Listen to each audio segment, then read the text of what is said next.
Students, मेरा नाम है शिवानी जायसवाल और मैं लेके आ गई हूँ एक नया टॉपिक अभी अपनी इसी सीरीज़ में। ठीक है, इस टॉपिक का नाम है कंज्यूमर बिहेवियर। चलिए, तो हमेशा की तरह हम लोग स्टार्ट करते हैं एक क्वेश्चन से। तो क्वेश्चन क्या है, आपने ये सिचुएशन कभी ना कभी ज़रूर हैंडल की होगी कि आपको घर से मान लीजिए 100 रुपये मिले हैं और आपको उन्हीं 100 रुपये में आपको कुछ अपनी नोटबुक्स भी लेनी है और मान लो कुछ पेन भी लेने हैं, कुछ स्नैक्स भी लेने हैं। आपको उस समय पे डिसीजन लेना पड़ता है कि आप उस पैसे को किस तरह से खर्च करोगे, है ना। कि मीन्स चलो 50 रुपीज़ की नोटबुक ले लेता हूँ, फिर 10-20 रुपए के पेन ले लूँगा और जो और 10-20 बचेंगे उनसे मैं कुछ स्नैक्स ले लूँगा। यानी आप अपनी प्रायोरिटी सेट करते हो और डिसाइड करते हो कि आप कितना पैसा कहाँ कहाँ पे खर्च कर सकते हो, क्या बेस्ट यूज़ हो सकता है आपके 100 रुपीज़ का। जो आप ये डिसीजन लेते हैं, तो ये चीज़ें तो हम लगभग डेली ही करते हैं। इसी डिसीजन मेकिंग को इकोनॉमिक्स में कहते हैं कंज्यूमर बिहेवियर। कि कंज्यूमर अपने पास जितने पैसे हैं उसमें वो किस तरह से उसे मैनेज कर रहा है, क्या बिहेवियर है उसका। यही चीज़ हम पढ़ते हैं किसमें, कंज्यूमर बिहेवियर में। ठीक है, चलिए तो हम स्टार्ट करते हैं आज का टॉपिक अपना, consumer behaviour. Consumer behaviour refers to the study of how consumer make decisions regarding the purchase and use of goods and services। यानी कि कंज्यूमर किस तरह से बिहेव करेगा जब उसे डिसाइड करना पड़े regarding their price, their purchasing power and the use of goods and services. ठीक है, चलिए एक एग्जांपल, अभी मैंने आपको जो एग्जांपल दिया था, देखिए उसी एग्जांपल से हम लोग दोबारा से देख लेते हैं एक बार। 100 रुपीज़ हैं आपके पास, आपको लेने हैं, नोटबुक भी लेनी है, पेन भी लेना है, स्नैक्स भी लेने हैं, है ना। तो स्टूडेंट को डिसाइड करना पड़ेगा कि उसको किस तरह से अपने पैसे को खर्च करना है according to the need and satisfaction, कि उसे कितनी ज़रूरत है और कितने में वो सेटिस्फाई हो जाएगा। इसी चीज़ को हम पढ़ते हैं कंज्यूमर बिहेवियर में। ठीक है, चलिए नेक्स्ट स्लाइड पे आ जाते हैं हम।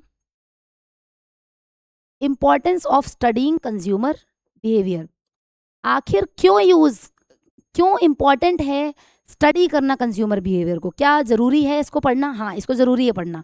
कैसे, आपको ये बताता है अंडरस्टैंडिंग कंज्यूमर चॉइसेस, है ना, help in decision making, help producer and business to study consumer behaviour to understand that what they want, है ना, and efficient use of income. ये 4 चीज़ें हमें पता चलती हैं अगर हम पढ़ते हैं कंज्यूमर बिहेवियर के बारे में। चलिए थोड़ा डिटेल में देख लेते हैं इसको।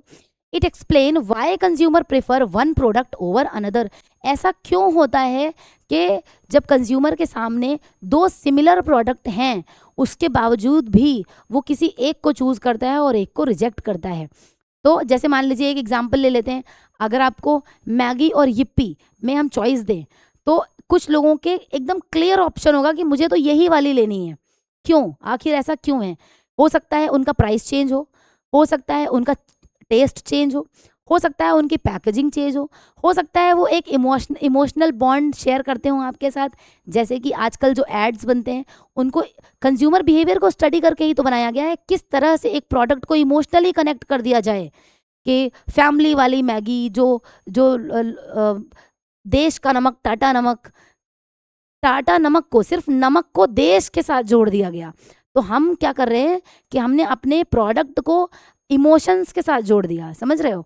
तो यही चीज़ें हम पढ़ते हैं कि कंज्यूमर क्या चाहता है और कंज्यूमर क्यों चूज़ करता है किसी एक प्रोडक्ट को। हो सकता है उस प्रोडक्ट का प्राइस, वो टेस्टी भी ज़्यादा हो और उसका प्राइस भी कम हो तो इसलिए चूज़ कर रहा हो, या हो सकता है भले ही उसका प्राइस ज़्यादा है लेकिन वो टेस्टी ज़्यादा है, ये भी एक रीज़न हो सकता है मैगी को चूज़ करने का या yippee को चूज़ करने का। ठीक है, चलिए हेल्प्स इन डिसीजन मेकिंग। अब डिसीजन मेकिंग को में हमें हेल्प करता है, जैसे कि प्राइस क्या है, क्वालिटी क्या है, हम कितना सेटिस्फाई होते हैं। अगर मैं मैगी का ही एग्जांपल आगे ले लूँ तो उसका प्राइस क्या है, उसकी क्वालिटी क्या है और उसको खा के आप कितने सेटिस्फाई हो जाते हैं। यही एक चीज़ है जो लोगों को मैगी को चूज़ करने पे मजबूर करती है। ठीक है, फिर helps producer and business to study what consumer wants, what product to produce, कि कंज्यूमर हमसे क्या चाहता है, हमें कौन सा प्रोडक्ट और कैसा प्रोडक्ट बनाना चाहिए, and how to improve the quality of existing product. जो प्रोडक्ट हमारे पास पहले से है उसको हम कैसे और इम्प्रूव कर सकते हैं। ठीक है, ये भी हम स्टडी करते हैं कंज्यूमर बिहेवियर में। उसके बाद consumer try to spend their limited income in the best possible way. Consumer के पास जितने पैसे हैं वो उनको बेस्ट तरीके से यूज़ करना चाहता है, बेस्ट पॉसिबल वे में यूज़ करना चाहते हैं कि अगर हमारे पास इतना पैसा है तो हम इसको ऐसे ऐसे खर्च करें कि हम इससे मैक्सिमम सेटिस्फैक्शन एक्सट्रैक्ट कर सकें। ठीक है, चलिए अब क्या होता है कंज्यूमर बजट और या फिर इनकम कंस्ट्रेंट, दोनों सेम चीज़ें हैं। ठीक है, चलिए consumer budget refers to the amount of money available with a consumer to spend on different goods and services during given period of time. अब कंज्यूमर का बजट क्या है कि जितना मनी उसके पास, जितना अमाउंट इसके पास अवेलेबल है किसी एक समय पे खर्च करने के लिए, वो ही क्या है, वो उसका बजट है। ठीक है, example, a student has monthly pocket money of 2000 rupees. एक बच्चा है जिसको मंथली उसको पॉकेट मनी मिलती है 2000 रुपये की। ठीक है, तो अब वो उसे कैसे कैसे खर्च कर सकता है, उसे बुक्स भी लेनी है, उसी में क्लोथ भी लेने हैं, फूड भी लेना है, कुछ एंटरटेनमेंट के लिए भी, मान लो मूवी देखने जाना है या फिर किसी प्ले जोन में कुछ गेम्स खेलने हैं, तो ये सब उसे डिसाइड करना पड़ेगा कि वो किस तरह से इन 2000 रुपयों को एक महीने तक प्रॉपरली चला भी पाए और उनसे बेस्ट पॉसिबल सेटिस्फैक्शन भी ले पाए। ठीक है, चलिए कुछ इंपॉर्टेंट पॉइंट हैं सिमिलर टॉपिक में, सेम टॉपिक में। Income limit the purchasing power of the consumer. अब सीधी सी बात है, अगर 2000 रुपये हैं तो परचेजिंग पावर तो लिमिट हो रही है ना, आप सब कुछ तो नहीं खरीद सकते 2000 रुपये में, तो आपको प्रायोरिटाइज करना पड़ेगा कि आप क्या खरीद सक रहे हो, क्या नहीं खरीद पा रहे हो। फिर a consumer has to choose among different combination of goods. Consumer को चूज करना पड़ेगा कि जो डिफरेंट क्या कहते हैं, different combination of goods present है मार्केट में, उसमें से वो क्या चूज करना चाहता है, वो उसे डिसाइड करना पड़ेगा। Higher income gives you more choices. जितना ज़्यादा पैसा आपके पास है उतनी ज़्यादा चॉइसेस आपके पास हैं। अब कम पैसा है तो कम बजट है, आप कम चीज़ें खर्च कर सकते हो, कम चीज़ों पर खर्च कर सकते हो, और आपके पास कम चॉइसेस भी हैं मार्केट में। ज़्यादा पैसा है तो आप उस हिसाब से आपकी चॉइसेस भी ज़्यादा हैं। ठीक, नेक्स्ट आ जाते हैं कंज्यूमर इक्विलिब्रियम पे। इक्विलिब्रियम क्या होता है? इक्विलिब्रियम के वर्ड से ही आप समझ जाओ इक्वल, जहाँ पे कुछ इक्वल हो रहा हो, जहाँ पे कुछ बराबर हो रहा हो, है ना। तो कंज्यूमर इक्विलिब्रियम क्या होता है? देखिए आपने अभी यूटिलिटी पढ़ी थी और कंज्यूमर बजट पढ़ा था। यूटिलिटी क्या होती है? The want satisfying power of a commodity, है ना, कि किसी भी कमोडिटी के अंदर जो पावर होती है वांट को सेटिस्फाई करने की, उसे हम क्या कहते हैं? यूटिलिटी कहते हैं। अब कंज्यूमर बजट क्या होता है कि कंज्यूमर के पास at a period of time, उस समय उसके पास कितने पैसे हैं, उसका बजट क्या है ना। तो ये हो गया कंज्यूमर बजट। तो हम जब समझ लेते हैं यूटिलिटी को और कंज्यूमर बजट को, तब हम उसके बाद ही समझ पाएंगे कंज्यूमर के इक्विलिब्रियम को। इक्विलिब्रियम क्या है? जब पैसे और वांट आके मिल जाएं, मतलब कि जितने पैसे कंज्यूमर खर्च करने के लिए तैयार है उसमें उसको उसका बेस्ट सेटिस्फैक्शन मिल जाए।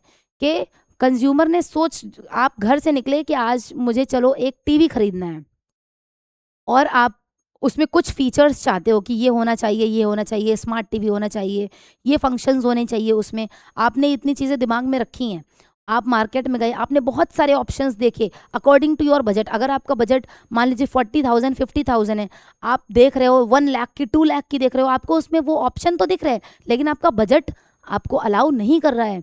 आप घर से सोच के गए हो कि मैं 55,000 के ऊपर तो नहीं जाऊंगा, ठीक है। आपने और देखा मार्केट में, अच्छे से सर्च करने के बाद आपको एक ऐसा टीवी मिला जो आपको 50,000 55,000 के अराउंड मिल भी रहा है, और आपको जो चीज़ें, जो फंक्शंस उसमें चाहिए वो भी मिल रहे हैं।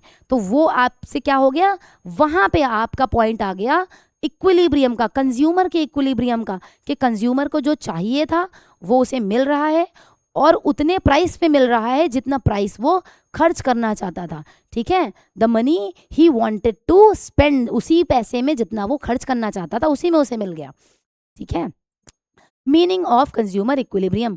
Consumers equilibrium is a situation where consumer allocate their income in such a way that they get maximum satisfaction and have no desire to change their income. मतलब कि उनको पैसे की कोई, उन 55,000 आप सोच के गए थे, तो अगर आपको आपके ही बजट में सही चीज़ मिल जाएगी तो आपको और मनी की ज़रूरत थोड़े ना पड़ेगी, है ना। तो कंज्यूमर की इक्विलिब्रियम वो सिचुएशन होती है जहां पे कंज्यूमर अपने पैसे को खर्च करता है in such a way that he gets maximum satisfaction. ठीक है, कुछ की टर्म्स देखिए नीचे मैंने दे रखे हैं, की टर्म्स आप एक बार देख लो। Consumer equilibrium is equals to maximum satisfaction from limited income. ये बहुत इंपॉर्टेंट पॉइंट है, आप अगर इसको ही ध्यान से याद कर लोगे तो डिफिनेशन को रटने की ज़रूरत आपको नहीं पड़ने वाली है। ठीक है, इसको ध्यान कर लीजिए। Consumer equilibrium is equals to maximum satisfaction from limited resources, sorry limited income. ठीक, देखिए एक यहाँ पे छोटा सा एग्जाम्पल भी है। स्टूडेंट हैज़ 500 रुपीज़, स्टूडेंट के पास बजट क्या है, 500 रुपये का बजट है। बुक भी लेनी है, स्टेशनरी लेनी है, स्नैक्स लेने हैं, तीनों चीज़ें ही लेनी है। The student chooses the combination where total satisfaction highest within 500 rupees. वो इस तरह से कॉम्बिनेशन वो चूज करेगा बच्चा जिसमें 500 रुपये में वो बेस्ट यूज कर सके। ठीक है, चलिए अगला हमारा टॉपिक क्या है, कुछ कंडीशंस। देखिए कुछ कुछ चीज़ें होती हैं जब हम अभी आगे चल के पढ़ेंगे, फॉर्मूलाज पढ़ेंगे, तो किन किन लेटर्स से, किन किन वर्ड से क्या चीज़ डिनोट होती है, ये समझने वाली चीज़ है। ठीक है, तो एम यू जहाँ भी लिखा होगा तो उसका क्या मतलब है कि हम मार्जिनल यूटिलिटी की बात कर रहे हैं। ठीक है, एम यू लिखा है तो मार्जिनल यूटिलिटी, पी लिखा है तो price of the commodity, P मतलब price of the commodity. Condition of consumer equilibrium, क्या कंडीशन होगी कंज्यूमर के इक्विलिब्रियम की। A consumer is an equilibrium when MU of a commodity is equal to price of the commodity. MU मतलब marginal utility, utility जब बराबर हो जाए किससे, कंज्यूमर ने जो पैसा खर्च किया है, जो प्राइस है कमोडिटी का, जब उसके बराबर हो जाए तो वो क्या हो जाता है, कंज्यूमर का इक्विलिब्रियम हो जाता है। ठीक है, अब एक ये की पॉइंट है, ये भी देख लीजिए। Consumer equilibrium is achieved when the marginal utility per rupee is equal for all the goods. Same बात है कि जितना पैसा आप खर्च कर रहे हो उसमें आपको अगर बेस्ट सेटिस्फैक्शन मिल रहा है तो ये पॉइंट है, ये सिचुएशन है किस चीज़ की, कंज्यूमर इक्विलिब्रियम की। ठीक है, चलिए आज की क्लास हमारी यहीं पे एंड होती है। नेक्स्ट जो हम अपना वीडियो लेके आएंगे उसमें हम क्या क्या पढ़ेंगे आप एक बार देख लो। उसमें हम डिमांड पढ़ेंगे, डिटर्मिनेंट्स पढ़ेंगे, डिमांड कर्व पढ़ेंगे, पूरा डायग्राम पढ़ेंगे, स्केड्यूल पढ़ेंगे। ठीक है, चेंज इन डिमांड पढ़ेंगे और movement and shift along demand curve भी पढ़ेंगे। तो अगर आपको वीडियो समझ में आया है, आपको कंसेप्ट समझ में आया है तो आप कमेंट कर सकते हैं। कोई अगर डाउट है तो आप पूछिए, उसका मैं रिप्लाई ज़रूर करूँगी। और अगर कोई प्रॉब्लम भी है तो आप कह सकते हैं। ठीक है, थैंक यू सो मच।